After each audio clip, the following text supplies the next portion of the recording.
We can start this session with comments from Ahmed, who you just had the encounter with the walking stick with. So now he's all prepped and ready to go. Thank you very much, Your Holiness. My name is Ahmed Haji from Uganda. And I want to share my story. It's 8 p.m. in the middle of the night. 8 p.m. Oh. No. 8 p.m.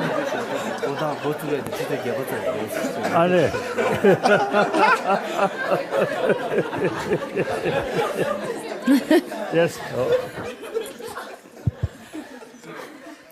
Yeah, it's 8 p.m. in the middle of the night, and it's 11th July 2010. Me and my friends are coming back from a long day of community work, so we choose to go to a place as any young person to go and watch football and enjoy the rest of the day.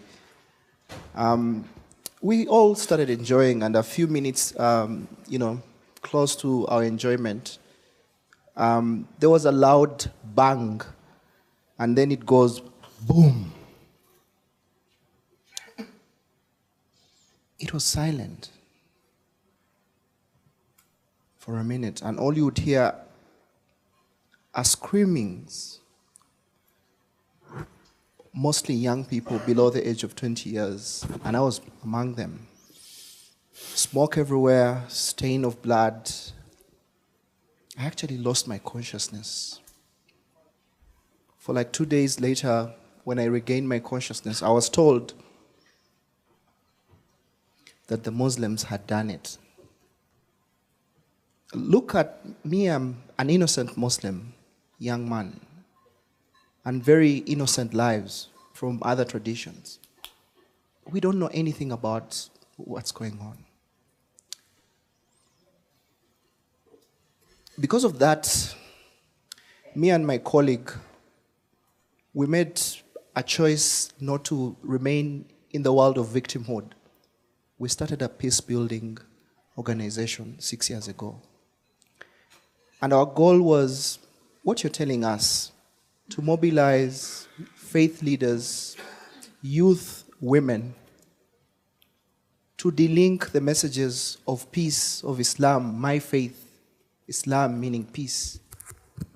And importantly, to confront the language of hatred, confront the language of prejudice, the language of exclusion.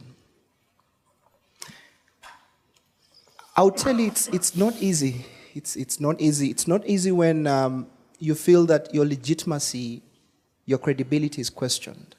That even when you wake up every single day and you're trying to portray the image of humanity, compassion, love, honor, you still feel that the misconception about the faith of peace is questioned. Even when I went through horrific situations of over 1 year, because I lost my hearing senses. I've just regained my hearing senses. Nightmares, I never slept for over 7 months, and I lost friends. Like many of my colleagues here, I would tell you, what keeps us going is the faith that we derive from those traditions that you earlier on alluded to. Because I believe that compassion sort of helps us to regain our fear. That's why we derive our spiritual sources. And I believe that sympathy and love helps us to boost our confidence and to create a world better and peaceful that my 2 sons will enjoy. And I think that's why I'm a peace builder. Thank you very much, Your Holiness. Wonderful, wonderful. Through your own experience, see, you dedicated as doing something. It's wonderful, wonderful. Can I invite Victoria to join? Thank you very much. My name is Victoria, and I'm from Nigeria. My journey can be drawn back from inner peace and internal conflict.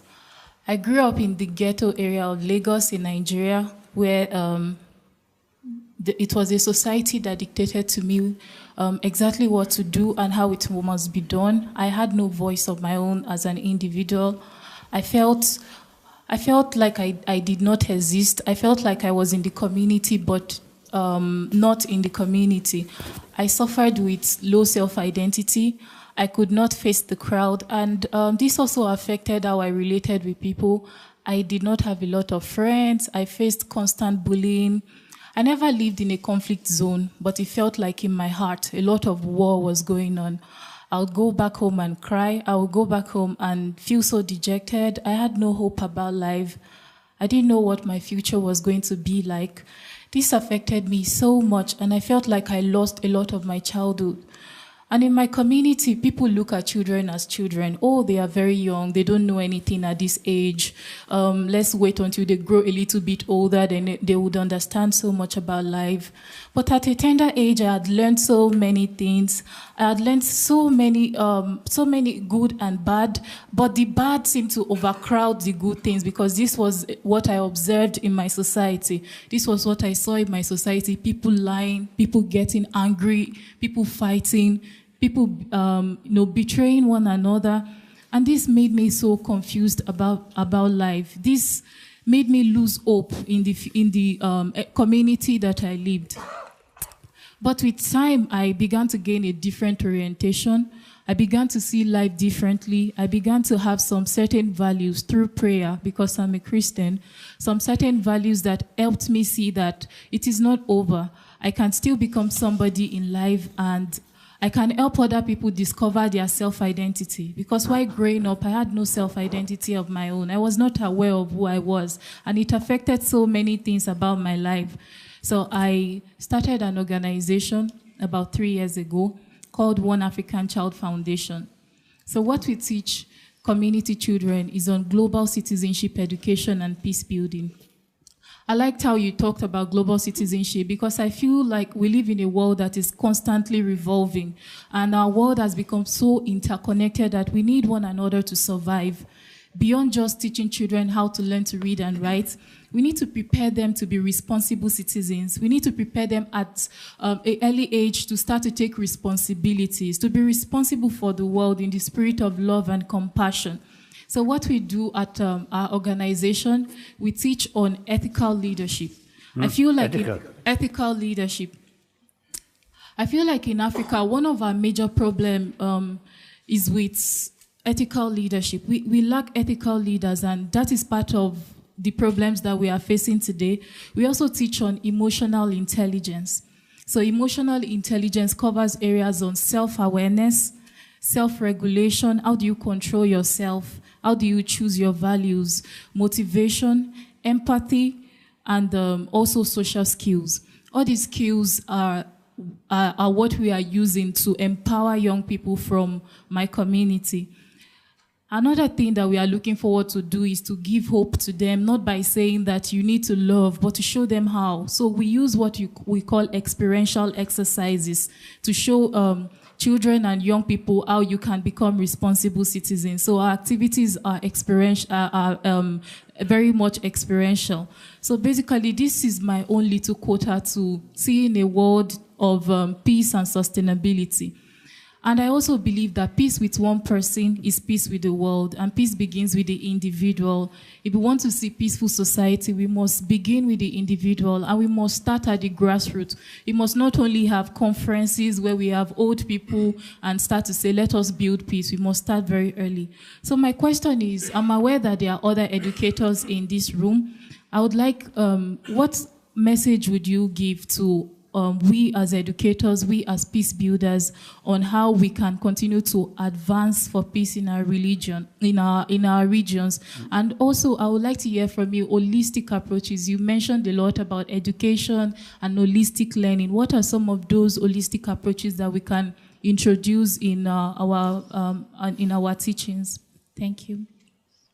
Holistic learning.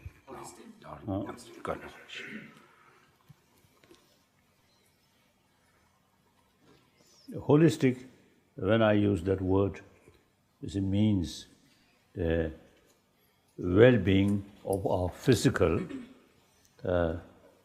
and well-being of our emotion or our mind. So the society also, you see, the whole humanity, it is not sufficient just take care about their physical well-being.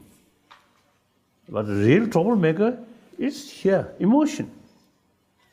So we, and also I think the individual sort of happy, joyful life, very much related with inner value, as I already mentioned. So the existing education not sort of include, not sufficient. So that's, I mean, holistic. Then also maybe, I think, the ethics, No. ethical leadership law. Ethics, I think we should consider two levels. One level, that's the fundamental level, is simply, you see, also the secular ethics. Respect others' right, sense of concern of others' well-being. Not talking about heaven or hell or next life. So that's one level. That's fundamental. So people, among the people, some, you see, may not have serious sort of concern about religious faith. So that's fundamental level, ethical. Kasoda, ethics way. Kasoda, Yeruchasa. Ethics. Then second level, they further develop that. Then faith, not only well-being of this life, but also after death. Then you see concept of heaven or hell, or other tradition, simply next sort of good life, like that. Then you see include faith towards God,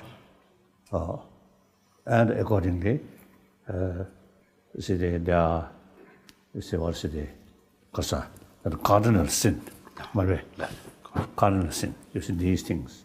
You see you should remain honest, truthful, should not harm others, should not kill. So these not only reason well-being of this life, but after life. So then I think secondary level, because of ethical way.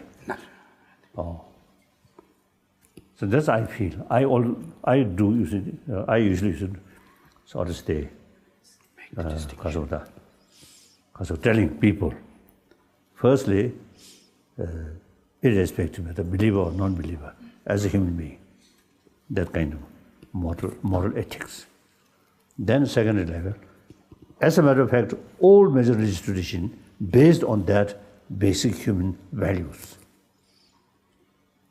Then the religion further develop and use different sort of reasons, different. Here now faith, concept of God, creator, or concept of karma. Then these things have come. So in any way, wonderful. After listening to this the presentation, that really gives me hope. Yes. Many parts of the world, we see people, particularly from younger generation, really now, I may say, eventually, now, Kasoda, wake up way. Let me give you more hope. Oh, yes, that's right. So you see, not take for granted the present existence is best or Kasoda, sufficient. No, there's something lacking. We have to think, new way of thinking.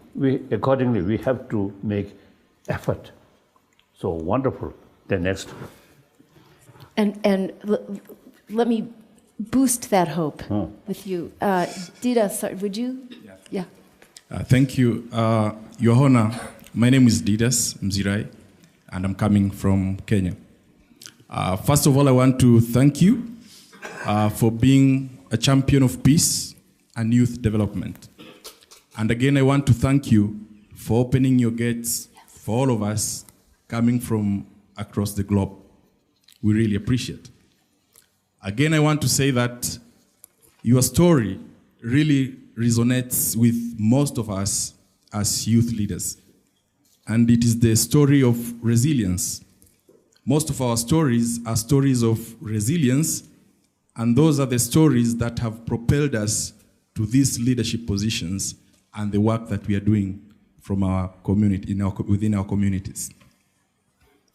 I also want to say that I like your message.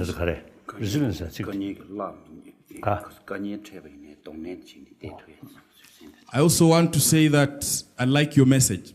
It is a message of love, compassion, kindness, tolerance, and forgiveness. And that is a very powerful message. Particularly, forgiveness is very powerful. And I've personally had an experience of the power of forgiveness, and I think this is the message we need to send across the world. Growing up, I was not brought up by my parents. I was born out of wedlock, and both parents neglected me. So I was brought up by my maternal grandmother, who happened to be very poor at that particular time. So I grew up under extreme, harsh living conditions. So that made me to hate my mother, and I really hated her. So I used to hate my mother with a lot of passion. I could not accept even a gift. You are not alone. Me also. I hate my father. Very, very short temper. Oh. So sometimes my father beat me. So a little bit hate to my father. But my mother, very kind. So I used to hate my mother very passionately. I could not even accept a gift from my mother, because I used to really, really hate her with my whole self, because she did not took care of me.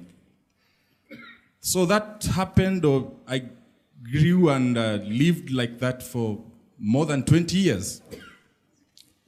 But one day, I decided to forgive my mother. We just talked about it because it was going to extremes, and we decided to talk about it with some family members, and I decided to forgive my mother. So the day I forgave my mother, I remember vividly, I stood before her and I hugged her and I kissed her. Immediately I forgave my mother, I hugged her, I kissed her. Within 1 hour, a whole world, new world of opportunities opened up for me. I actually, within 1 hour, received 3 calls for 3 jobs that I really don't deserve. It was so miraculous. And my life has never been the same again. So that was for my own good. It was so powerful. It was so strong. My life has never been the same again. And I think this is the message that we need to send across the world. This is the message that we need to send even to Palestine and Israel. Because we cannot change what has already happened between Palestine and Israel, but we can change tomorrow. We can change the future, because that is in our hands. So that message is very strong, and it is very powerful, and that is what I will encourage all of us today, to send that powerful message to the whole world. Thank you very much. Wonderful. Thank Wonderful. you, Jesus. Wonderful. Maybe keep. Your Holiness, I'm very privileged to be here today. I'd like to share with you my experience on how I got into the peace building work. I grew up in a community that has experienced recurrent crisis and persistent crisis, ranging from political crisis to religious crisis. I remember vividly how in one of the crises I had to run, for my life. And I remember how painful it was to see someone you have lived with in your community, being set on fire, and killed. And for years, for 2 years, it was very traumatizing for me because all I could hear, I wasn't sleeping well. I was just hearing screams in my mind and all that. So these kinds of recurring crises had keep coming up in where I grew up. And because of that, we had segregated communities. We had strictly Christian communities, strictly Muslim communities. And because of that, one of the initiatives we took was to see how we could bring together people from these two communities, young girls, and we trained them.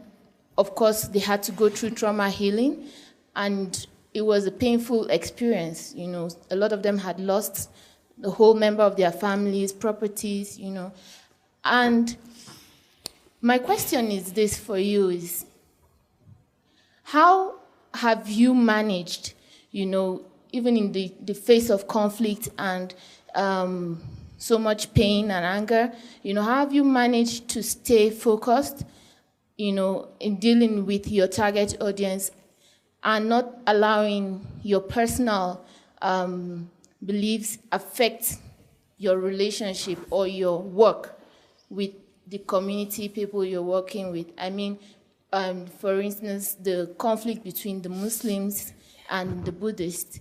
How were you able to stay focused and not allow your own personal, pains and your personal opinions affect your work? Because for us young peace builders, this is some of the challenges we face because we have to work at integrating these two communities, and of course we want to stay focused and not allow our sentiments, affect our work. So what advice do you have for us on how to stay focused on this? Thank you. Do you have some advice, some suggestions for this question? She wants your advice.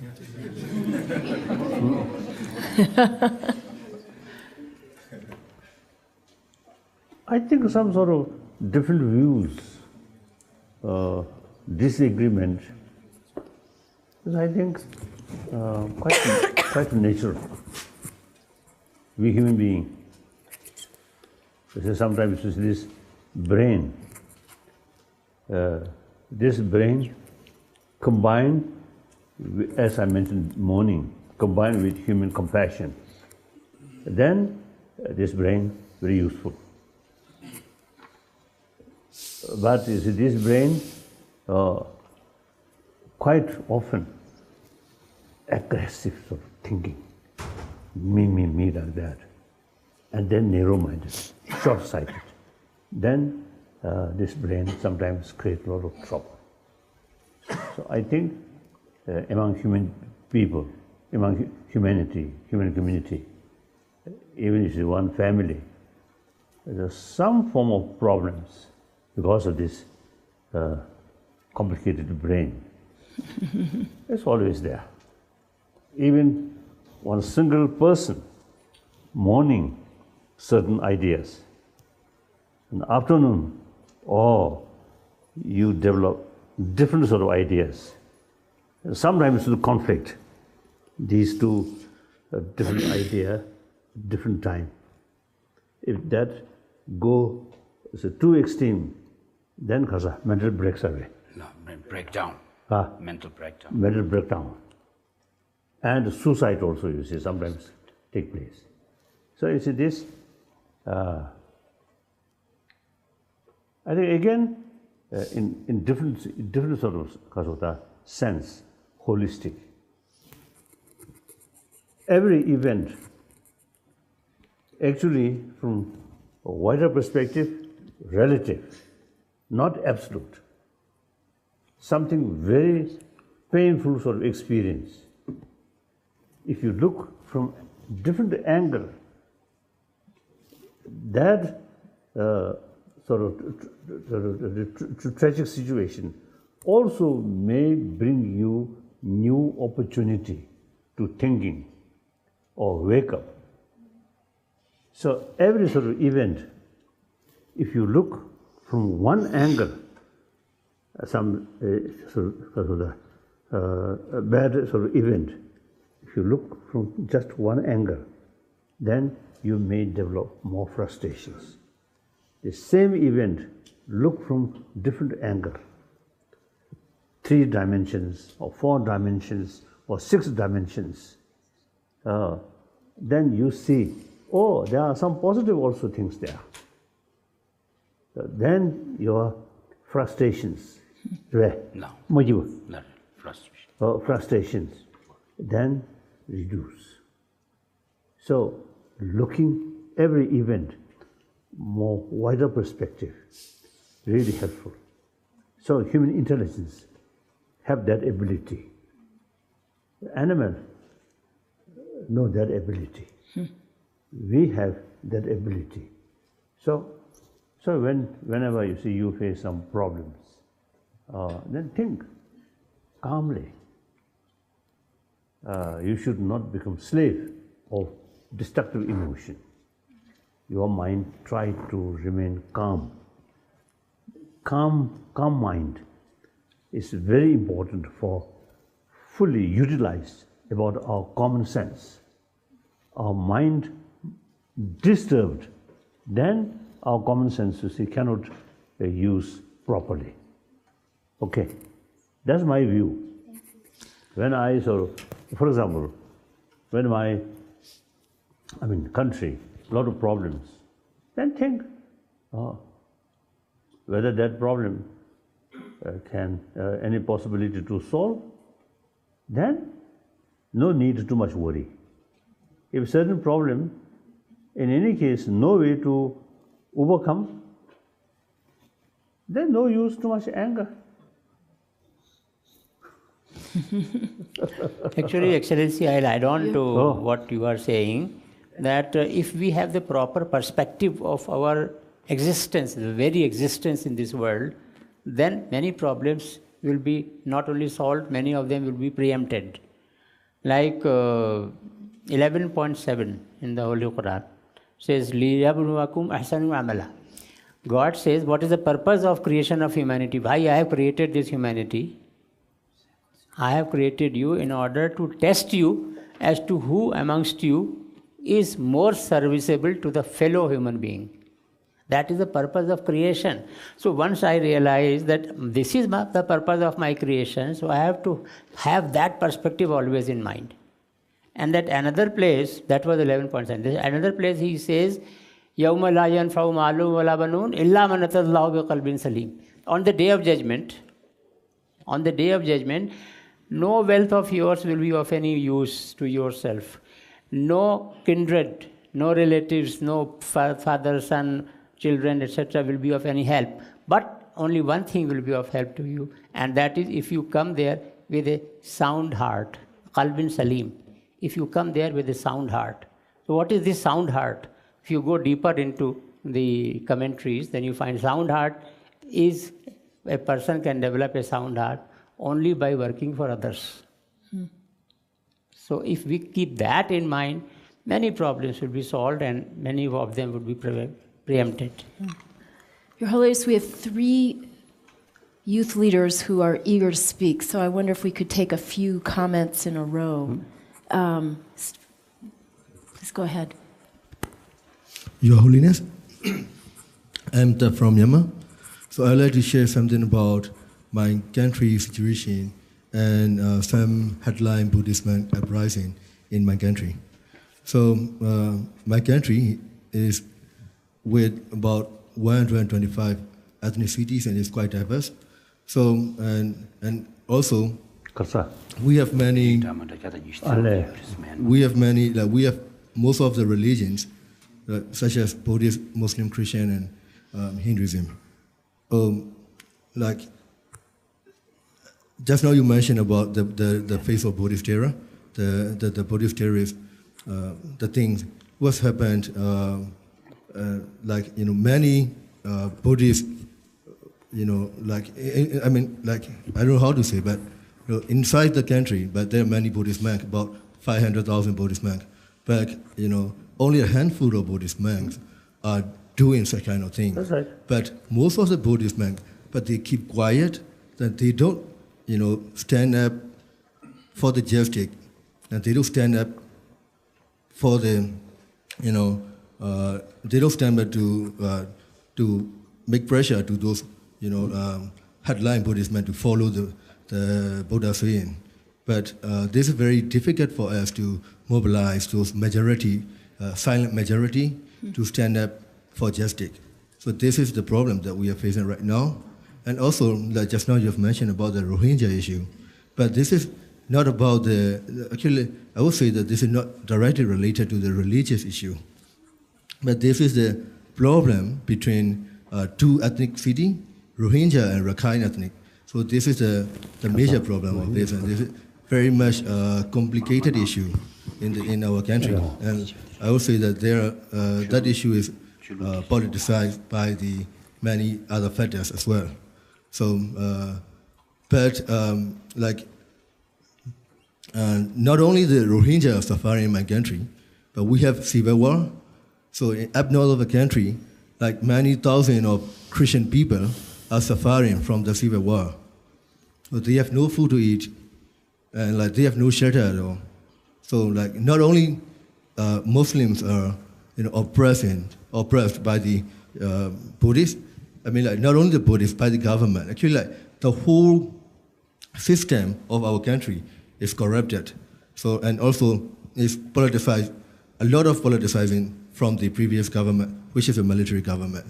So like, many cases are happening, but I will say like things like are not that easy to mention that one religion, or maybe like the Buddhism is oppressing to the Muslims. But yeah, we have some headline Buddhist monks, but there are also many monks that are against those oppression and those extremisms. So my question to Your Holiness is like, how can we, mobilize the silent majority to stand up to fight with those headline people and Buddhist monks, and also how can we, spread this word of Buddha to the world that like the Buddhism is not the religion of terrorism, but religion of like peace and harmony. Thanks. I think most of the problem in the name of religion, I think real factor is political matter, power, sometimes economy. I think Burmese case, economy also may be some involvement, and then power. So many years ago, one occasion I was in Northern Ireland. At that time I expressed the problem, Protestant, Catholic. One factor is political matter. So the political matter, let politicians or government, let them solve. People should not mix the political matter, involve religious name, Catholicism and Protestant. So should make sort of distinction. The political matter, let government solve. And people level, as far as Catholicism and Protestant, all, they say, Christian sort of tradition, same Bible.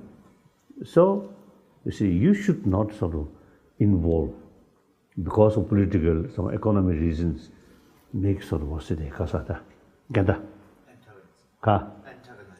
antagonize. Should not do that.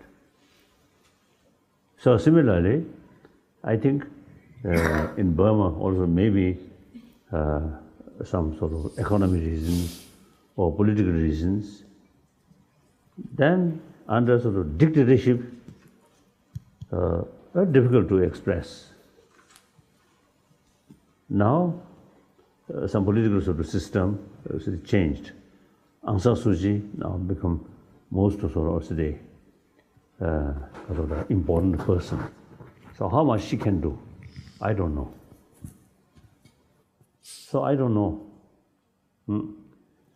Now, I want to take one quotation, Buddha's own word.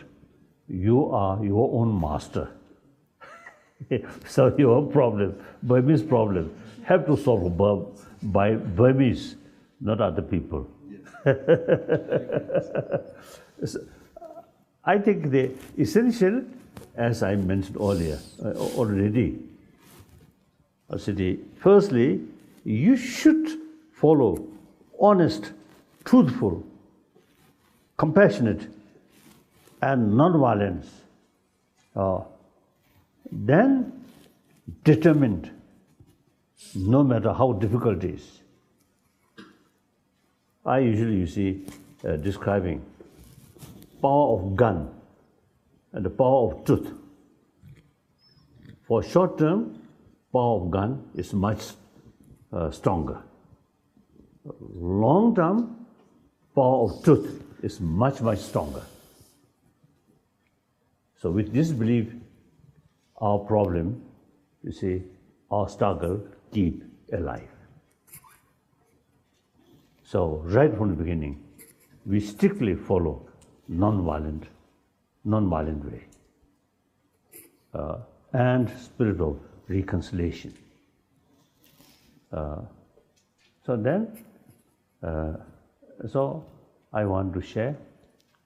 Firstly, you should carry your work non-violent way, and all your activities should be transparent, truthful, honest. Then take continuously. Should not sort of expect within few weeks, within few months, some big change can take place. You should not expect that. Just something truthful, no matter how long it will take, determined, and carry continuously. I think that's the way. Actually, we should also be true to ourselves to the extent that whatever we have been told to do by our Creator, that also we should keep in mind. Like Moses, when he went to the mountain to talk to God, God said to him, "La takhaf, do not be afraid, and be afraid only of me." So as of today, most of us are afraid of everybody else except God. So we should reverse it. Yeah, actually, that's where the solution lies. That's where the solution lies. That we should fear only God and nobody else. Once we start doing that, and I have practiced that for several years, that I go and speak in front of anybody else, irrespective of thinking that who he is, etc. So far as God is on your side, be afraid only of God. If we start doing that, things may start changing, and I have seen it changing. Thank you. With respect, who knows God is your side? No. See, I'll tell you. Oh. I know. No? So what if God says, speak the truth, and if I am speaking the truth, then I'm not doubtful whether God likes truth or not. I don't doubt that. So I don't doubt that God is right in thinking that truth is fine. So if I'm on the side of truth, I'm on the side of God. Oh, that's right. Yeah. That's right. Yes. That's true. So, That's right. Okay. But here, I think here, this group, I think I'm the only person, no other, because Jain practitioner, I think no Jain practitioner. So, in India, over 3,000 years, one very, very ancient sort of spiritual or philosophical sort of tradition, that is Sangha philosophy. See, one part of Sangha philosophy, no concept of creator. Then Jainism also, you see, no concept of creator. Then Buddhists also, no concept of creator. but rather self-creation. Everything depends on your own action and motivation. There is no such sort of central sort of authority or something. So in any way, as I mentioned earlier, in philosophical views, you see big differences. Within Buddhist tradition, the Sanskrit tradition, Pali tradition, and mainly within the Sanskrit tradition, there are 4 major different schools of thought. So there are sort of different philosophical views. All these taught by Buddha, same teacher. But then sometimes I sort of telling half joke. You see, Buddha, same teacher. On one occasion, you see, taught one philosophical views. On another occasion, another group of people, different philosophical views. This does not mean Buddha's own mind not very clear or confused. No. Nor he deliberately tried to tell these sort of different sort of philosophical views in order to create more confusion among his followers. No. Then answer is the very purpose of teaching these different philosophical views to help different people who have different mental disposition. So we need different philosophical views. So today, now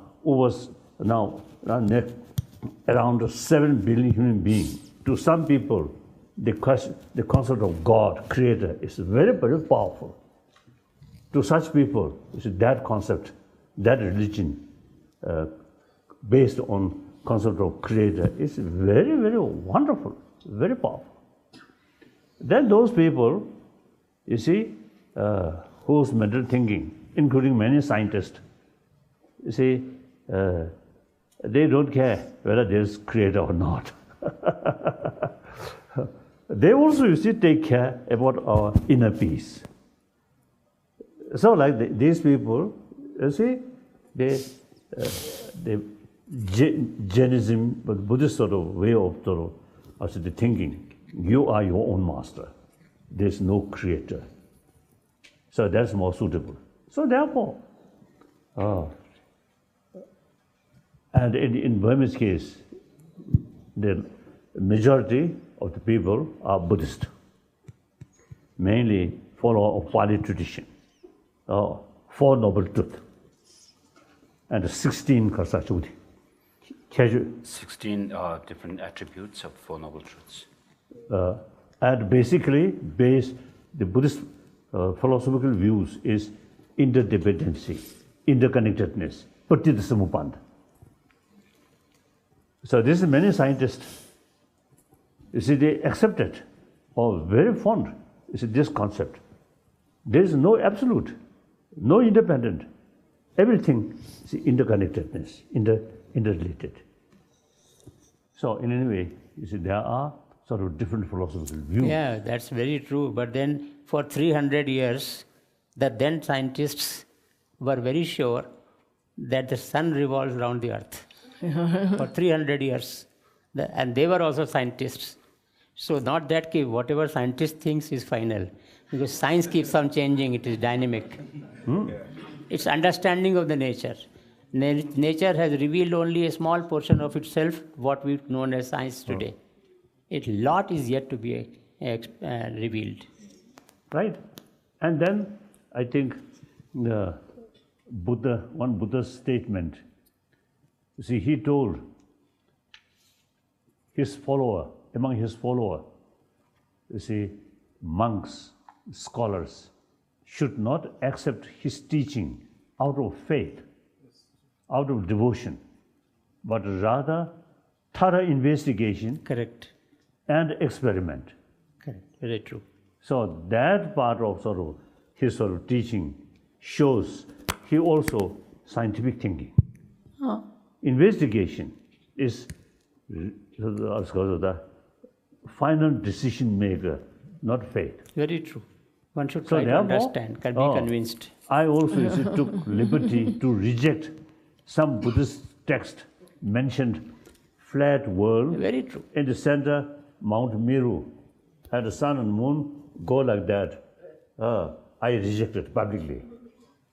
Still, I consider I am Buddhist. True. I am a follower of Buddha. But I publicly reject some of these old concepts, not realistic. So I have more belief in scientific findings. But then the Buddhist tradition, the concept of anatma. Now many brain specialists, scientists, and also quantum physicists, very similar, the Buddhist sort of way of thinking, Buddhist philosophical views, and the scientific finding, very similar. So in any way, that is individual business. See, religion is concerned. Your Holiness, during lunch, this gentle boy, he was talking to me and he was saying, whether do you think that Shariat needs to undergo changes? I said, yes, 100%, because that's what Shariat itself says. It is a dynamic thing. That's right. It has to keep on changing. That's right. According to the times. That's right. Yeah. That's right. Religion should be realistic. And frankly speaking, including Buddhism, 2,000 years ago, you see, taught.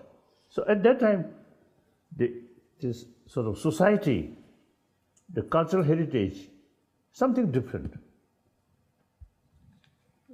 I think this morning also I mentioned it, you see, particularly Tibetan Buddhist tradition. In the past, you see, the number of Western authors, they describe Tibetan Buddhism is Lamaism, not genuine Buddhism. Now I think change that.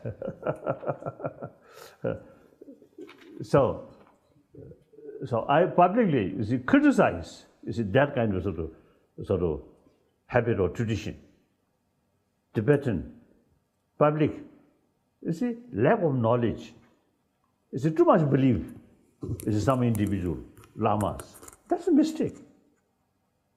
One Tibetan, I think, 10th century. 10th century. One great teacher, practitioner, you see, end of his life, some of his followers asked him, now till you are here, we can ask you, seek advice. Now you know more, and to whom we seek sort of advice. Then he told, Scriptures is your teacher. You should rely on Scripture, not person. That's, I think, very wise sort of advice. So I think you or someone I think mentioned, I think you should rely, as a Muslim, should rely on Quran, not some individual mullah or something. Very true, very true. One must. Like that. Yeah. Your Holiness, if we could take the two final voices. Okay. Start here and end there. Yeah. We still have time. We do? Okay. Okay. No more. I mean, more than 2, 3, 4, 5. Oh. Okay, then we've already got a third. Yeah, please go. Good evening, Your Holiness. I'm Isa from Iraq.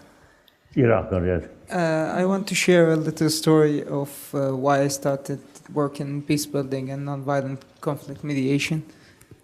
2 years ago, there was a police checkpoint by the end of my street. During a period of 2 months, there was 3 car explosions in the same spot. So during the second explosion, I'm a journalist, so during the second explosion, I went there to check what happened. And it was chaotic, as you would expect from a car explosion. So I was looking at the people, asking about the casualties, when did the car came, what was the kind of the car. And then I noticed across the street from the explosion, there was a kid. a small child selling air balloons. What? Air balloons. Oh, balloon. So I looked at his face, and what I expect from a face of a child or even an adult in a car explosion, at least some fear or something, his face was indifferent. There was no emotions on his face. Seeing that scene scared me until today, because I put myself in his position. If I was his age and that happened in front of me, as if you remember Hestia's story, he was shocked. That kid had nothing in his face. It scared me because I'm living in this country and I have a kid brother, not as young as this kid, but he's a teenager, and I want to stay in my country and have children. And if the children will live in a world where explosion is a normal thing, that you can actually have no emotion about it, it really scared me. So I started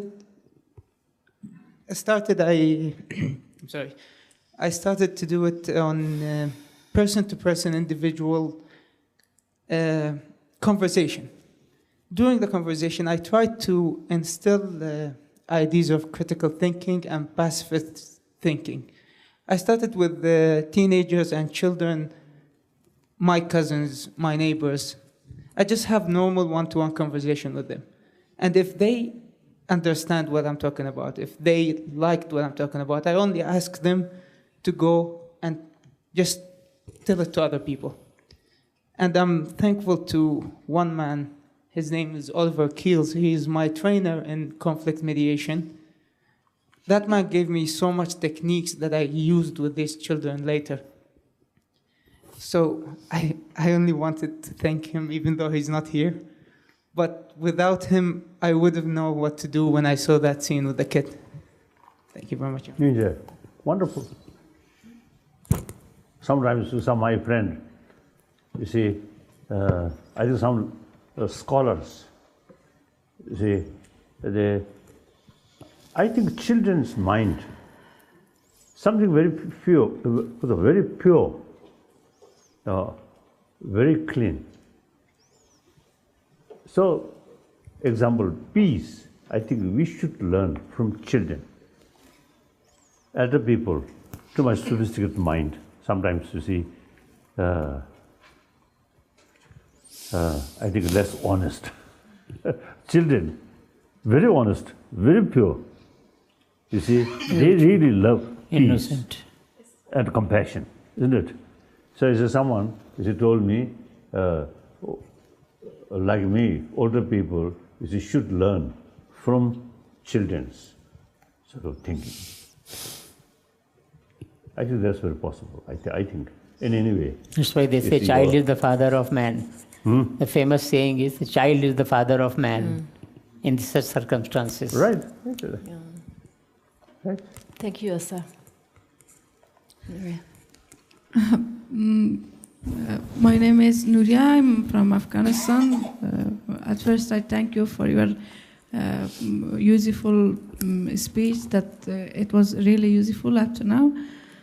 Thanks a lot. I want to ask a question. In my country, Afghanistan, and also in some other countries, we have lots of tourist groups.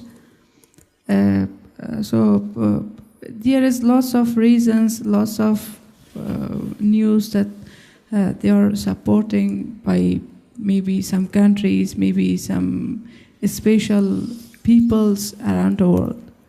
So I want to ask, what do you think about these tourist groups?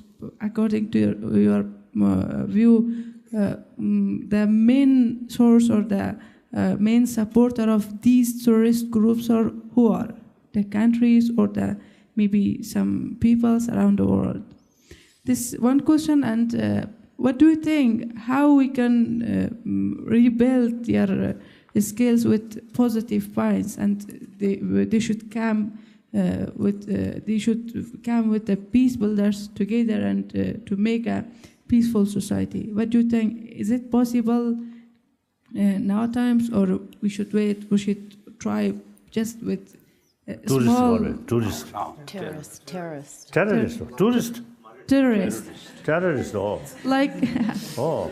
like I thought, I heard something like tourist. like Al Qaeda, like Taliban, like ISIS, like others. That's But now is a common experience in these many countries. That's really a serious matter. I think in principle, non-violent way, reach out, talk, make kind of friendship and closer understanding. That's the only way. Only way. I think Tunisia, educated, many educated, Yeah.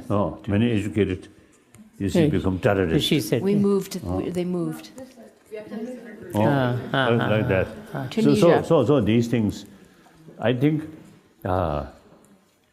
we have to think worldwide more sort of, or say, a systematic sort of effort or method, and long run through education. Short term, I think various government leaders, you see, trying, you see, to solve. Now this, I think for the moment, I think Syria ceasefire, particularly American, the Secretary of State, I think he's really committed. He's trying. To bring ceasefire. First the ceasefire, then talk. Bombing, killing continuously, talk difficult. So I think some of these people, I think, really wonderful. They're really tirelessly making effort. So I think world, there are many bad people, but also you see there are many good people. So I think, as I mentioned this morning, basically human nature is more compassionate. Even these sort of the killers, as an individual, I think they also want peace. When their emotion become out of control, then these people become mad. In normal level, these people also want peace.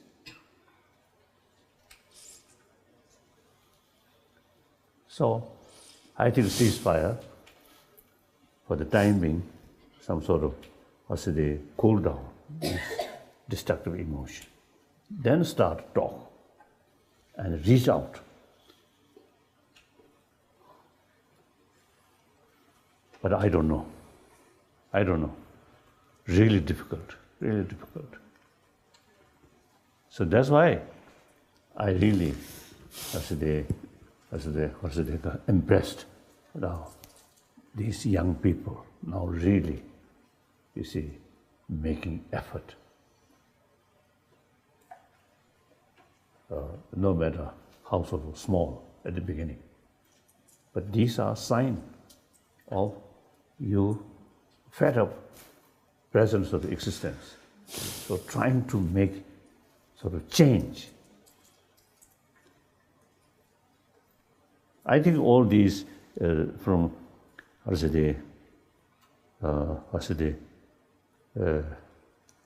think certain I'm Buddhist from our spiritual sort of believer sort of viewpoint. When Muhammad start Islam, I think very few people. Yes. Now billion. 1.6 billion.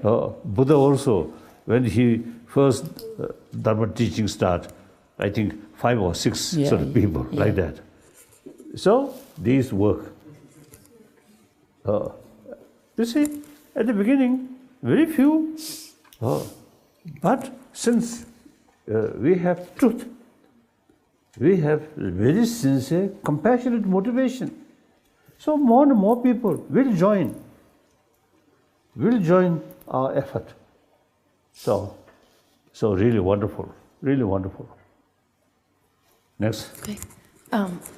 Yeah, over here. Please go. I'm Tenza from Burma.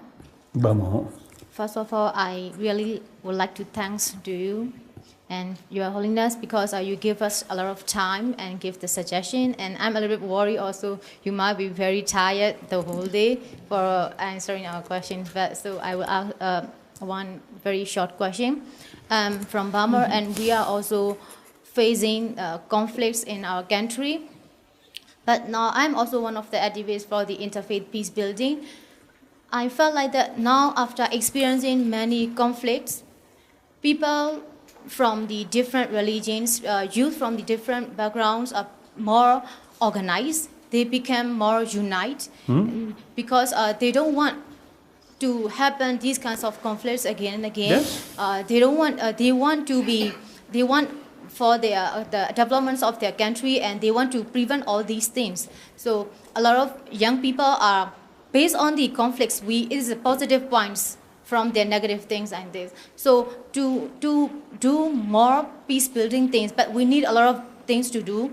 So to do more peace building things, what kinds of the attitudes and what kinds of the spiritual development you would like to suggest for the youth who are doing all these interfaith peace building and peace building walks? I think this morning I already sort of mentioned these basically, humanity face these problems. And 7 billion human beings, you see, the way of thinking, some change. Then these different countries' problem will change. So since, you see, this is something part of the problem of humanity. So, see, cooperation, right? Cooperation, coordination, right? Collaboration, coordination. Oh, coordination is very essential. I think maybe I think when you come here in your own country, you are doing some wonderful work, but seems something lonely. After come here, meet, say, people from number of different countries, same spirit, you see, same effort. So I think when you return, you have more confidence, isn't it? More courage, more enthusiasm. So I think from time to time, you see, as this morning I mentioned, you see, you should organize, or some other sort of organization. I think your organization also, I think, worthwhile, you see, to organize some different countries. So this kind of meeting regularly, and then give them more encouragement, and they should not feel lonely. Should get some kind of feeling, worldwide sort of people, many honest sort of, sensible people helping us. So that's one thing I feel. No. So, you see, these are problems of the humanity. So, every human being has the responsibility. So, you see, some kind of worldwide sort of effort. Worldwide does not mean some kind of United Nation, each country, United Nation, no. So, individual sort of organizations from time to time come together and exchange different experiences. Then, you see, new ideas come. And then, I think, more publication. If possible, you see, after this kind of sort of meeting in different place, some publication, and make known worldwide. So that's, yes. So that's the way, tirelessly, small seed, gradually can grow like that. So only one word, you should keep self-confidence and enthusiasm. That's important. I think this person, old person, now nearly 57 years remain as a refugee. And inside country, a lot of problems, a lot of suppression. Of course, outside sort of constructions, sort of a lot of constructions. But the reality, a lot of fear.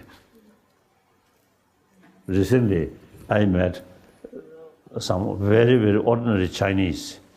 Of course, I met number of Chinese from time to time. I think every day, every week,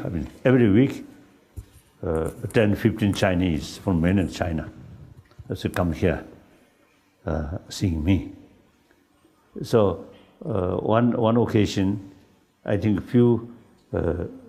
one Chinese, because of the few Chinese who carry sort of also the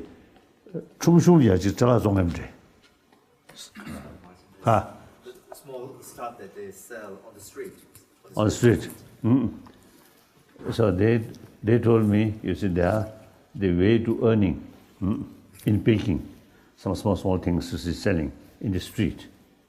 Then I told, yes, in Dharamsala also, you see, we Tibetan also, you see, have that kind of beside the road, you see, selling some small things. Roadside kiosk. Oh. It's not K-I-O-S-K, roadside kiosks.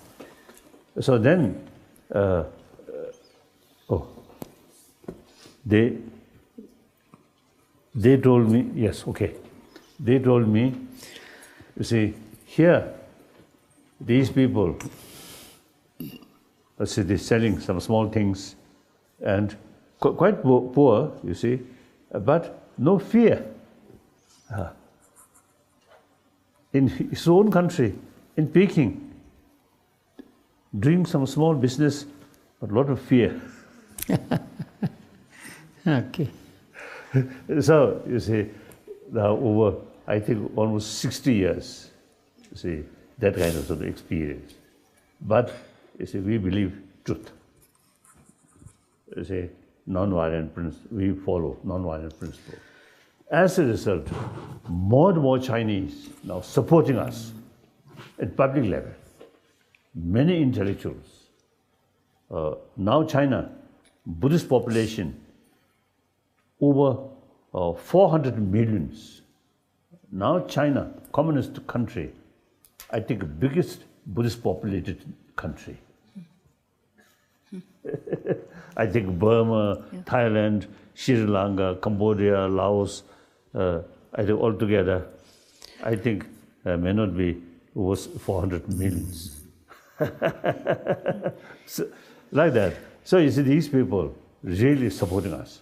Result, right from the beginning, we never sort of also keep anger or hatred towards Chinese brothers, sisters. Sometimes we criticize their action, but not sort of against the people. People is people, human being. Human beings mistake, action, sometimes mistake. That we have to sort of criticize, we have to oppose. But that does not mean we are criticizing the people or opposing the people. So here, you see, it is very important to make distinction. Action and actor. As far as action is concerned, we need criticize, opposition. But actor is concerned, still a human being, still a human brothers, sisters. Today, that person, you see, acting that out of emotion, out of ignorance. But after some time, they may change. So we should not oppose or criticize the person, actor, but criticize action. Make distinction. When we sort of practice confession, we make distinction. I done something wrong. You yourself as an actor, that wrong action. Now actor, as an actor, realize that action is wrong. So I confessing. So at that time, you make distinction, your wrong action and yourself. So similarly, other people, also we can easily, you see, make distinction, actor and action. Mahatma Gandhi also had said that, hate the sin, not the sinner. Mm-hmm. Mahatma Gandhi. Right. Hate the sin, not the sinner. That's right. Yeah. That's the same. Yeah. Very good. So we have yet another voice from Burma. Who'd like? I'm Harry Mullen from Burma. I have very personal questions. So as we come through a very long military dictatorship and facing through a lot of civil wars and a lot of human rights violation, and in the transition time, what our leader Aung San Suu Kyi is calling for is to forgive and forget and start from a new beginning. And as an activist, for me, in my personal mind, it is very challenging for me to think about forgiveness. Of course, I agree that we should forgive, but in my mind, I have a lot of challenges. So it will be very helpful for us to learn about how you become a 24-year-old young man living from your own country and become the world's most compassionate leaders. What kind of spiritual journeys you take, how you challenge in your mind about this Dalai's Mass, how you forgive people. I think that's my secret.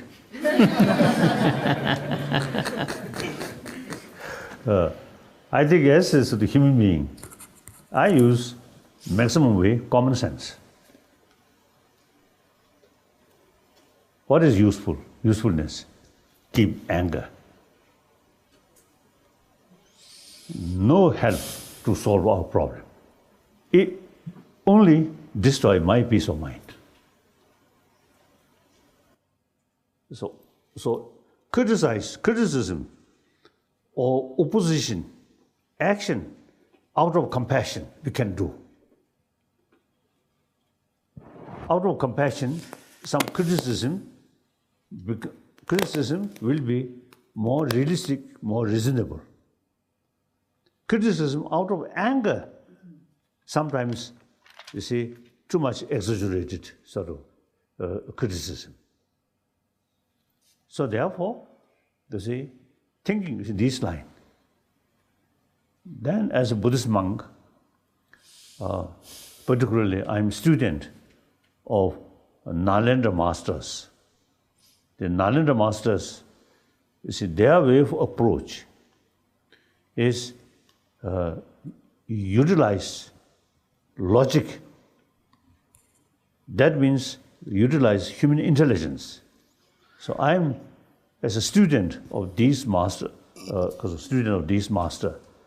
so I often, you see, use intelligence, analyze. Some good things happen, analyze how and why. The negative things happen, again, why, how.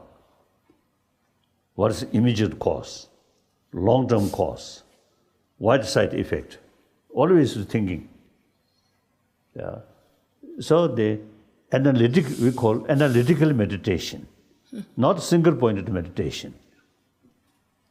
In the West, you see, now there is some kind of fashion or use the word for meditation. But that is just a simple, you see, a single-pointed meditation. That's like tranquilizer. Your mind, little disturbance, anything like that. some kind of peace. Not much effective. Yeah. So analytical meditation, analyze. That really affect our emotion. So, and that for my case, as a student of Nalanda masters, particularly Madhyamaka philosophy, so analyze what is self. When anger or frustration happen, whose frustration, whose anger? Which is the person? Self. Nothing. Zero. Even as my sort of friend, one scientist, one American, his name Kasa. Paul Ekman. Ah. Paul Ekman. What much? Aaron Beck. Aaron Beck. One scientist. He, I think, experienced, I think, at least, I think, a few decades treating people who a little bit sort of, too much disturbed by anger. So he told me, we human being is something like prison of anger. Then he told me, when we develop anger, so the object which we feel angry, that appears very negative. But the reality, 90% of that negativeness is mental projection. So these, you see, that mental projection, you see, happen because of ignorance. Ignorance which sort of grasping appearances. So there is always a big gap, appearances and reality. So all the ignorance and sort of the distorted views, you see, in reality, not that. So therefore, once we thinking, analyze on deeper level, reality, then the strength or intensity of this negative emotion automatically reduce. So this is my secret. This was your secret. Oh. This was. This. David. Oh. Oh. But secret in the sense, my own practice. So secret. Your Holiness, you've been unbelievably generous to give us so much time. This is our duty as a human being, as a human brother. And perhaps, I think, maybe too ambitious, sorry. Too presumptuous. Too presumptuous. Presumptuous. Ambitious. Like you criticize elder generation. So I have to show patience of elder people. Endurance of elder people. Thank you. Thank you. This has See you been again a remarkable day. Thank you. I really got a lot of sort of a source of, what's it, encouragement. Oh. Different part of country, different part of the world, particularly troubled area, among younger generation who really thinking, not only thinking, committed. So very, very encouraging. Thank you. Thank you. Thank you. See you again tomorrow. Thank you.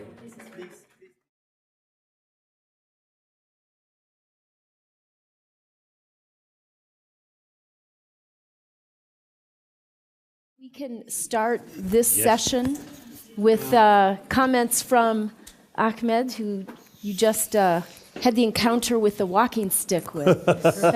So now he's all prepped and ready to go. Thank you very much, Your Holiness. My name is Ahmed Haji from Uganda. And I want to share my story. It's 8 p.m. in the middle of the night. 8 p.m. Oh. No. 8 p.m.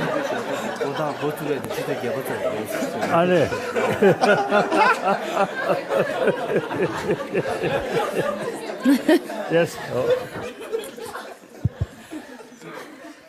Yeah, it's 8 p.m. in the middle of the night, and it's 11th July 2010. Me and my friends are coming back from a long day of community work. So we choose to go to a place as any young person to go and watch football and enjoy the rest of the day. We all started enjoying, and a few minutes, close to our enjoyment, there was a loud bang, and then it goes boom. It was silent for a minute, and all you would hear are screamings, mostly young people below the age of 20 years, and I was among them. Smoke everywhere, stain of blood. I actually lost my consciousness. For like 2 days later, when I regained my consciousness, I was told that the Muslims had done it. Look at and peaceful that my 2 sons will enjoy, and I think that's why I'm a peace builder. Thank you very much, Your Holiness. Wonderful, wonderful. Through your own experience, see, you dedicated as doing something. It's wonderful, wonderful. Can I invite Victoria to join?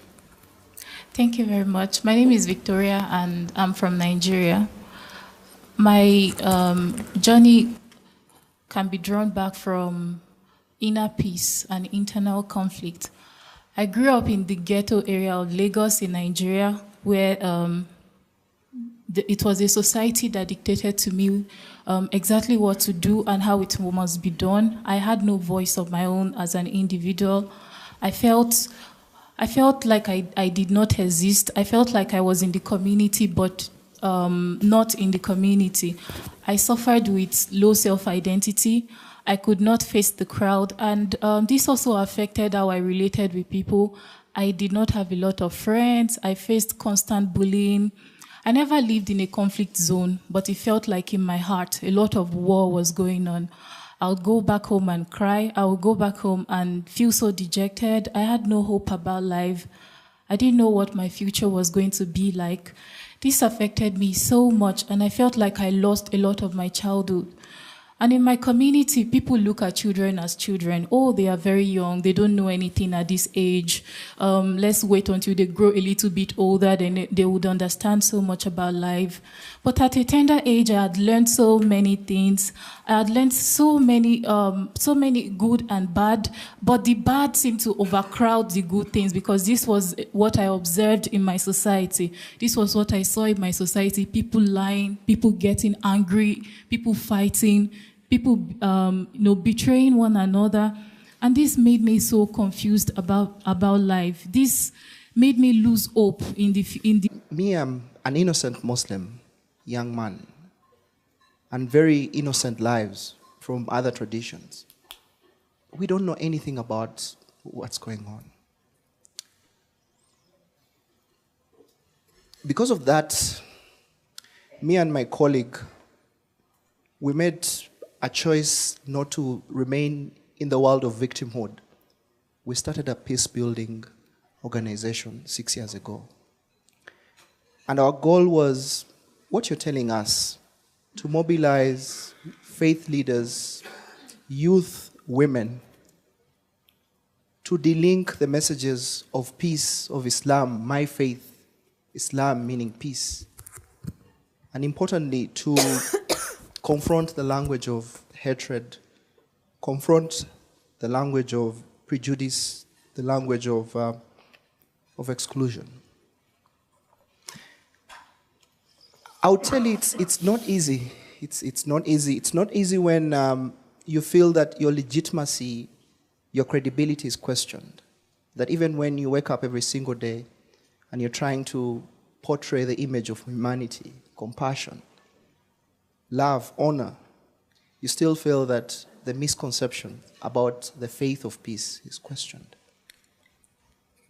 Even when I went through horrific situations of over 1 year, because I lost my hearing senses. I've just regained my hearing senses. Nightmares, I never slept for over 7 months, and I lost friends. Like many of my colleagues here would tell you, what keeps us going is the faith that we derive from those traditions that you earlier on alluded to. Because I believe that compassion sort of helps us to regain our fear. That's why we derive our spiritual sources. And I believe that sympathy and love helps us to boost our confidence and to create a world better. The community that I lived. But with time, I began to gain a different orientation. I began to see life differently. I began to have some certain values through prayer, because I'm a Christian, some certain values that helped me see that it is not over. I can still become somebody in life, and I can help other people discover their self-identity. Because while growing up, I had no self-identity of my own. I was not aware of who I was, and it affected so many things about my life. So I started an organization about 3 years ago called One African Child Foundation. So what we teach community children is on global citizenship education and peace building. I liked how you talked about global citizenship, because I feel like we live in a world that is constantly revolving, and our world has become so interconnected that we need one another to survive. Beyond just teaching children how to learn to read and write, we need to prepare them to be responsible citizens. We need to prepare them at an early age to start to take responsibilities, to be responsible for the world in the spirit of love and compassion. So what we do at our organization, we teach on ethical leadership. I feel like ethical leadership. I feel like in Africa, one of our major problems is with ethical leadership. We lack ethical leaders, and that is part of the problems that we are facing today. We also teach on emotional intelligence. So emotional intelligence covers areas on self-awareness, self-regulation, how do you control yourself, how do you choose your values, motivation, empathy, and also social skills.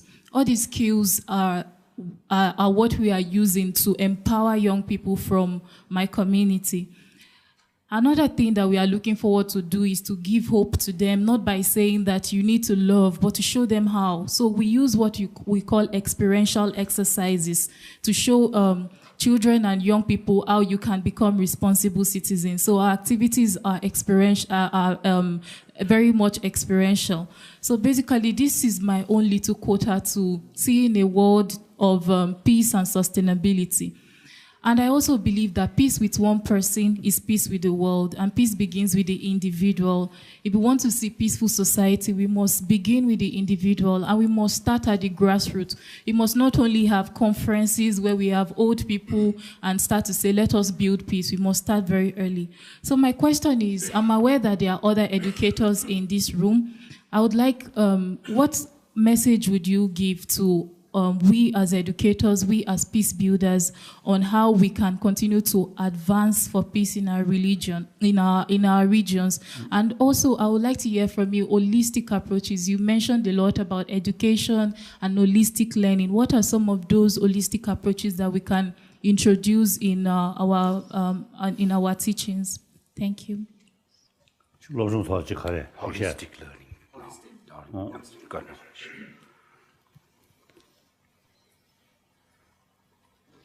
Holistic, when I use that word, it means the well-being of our physical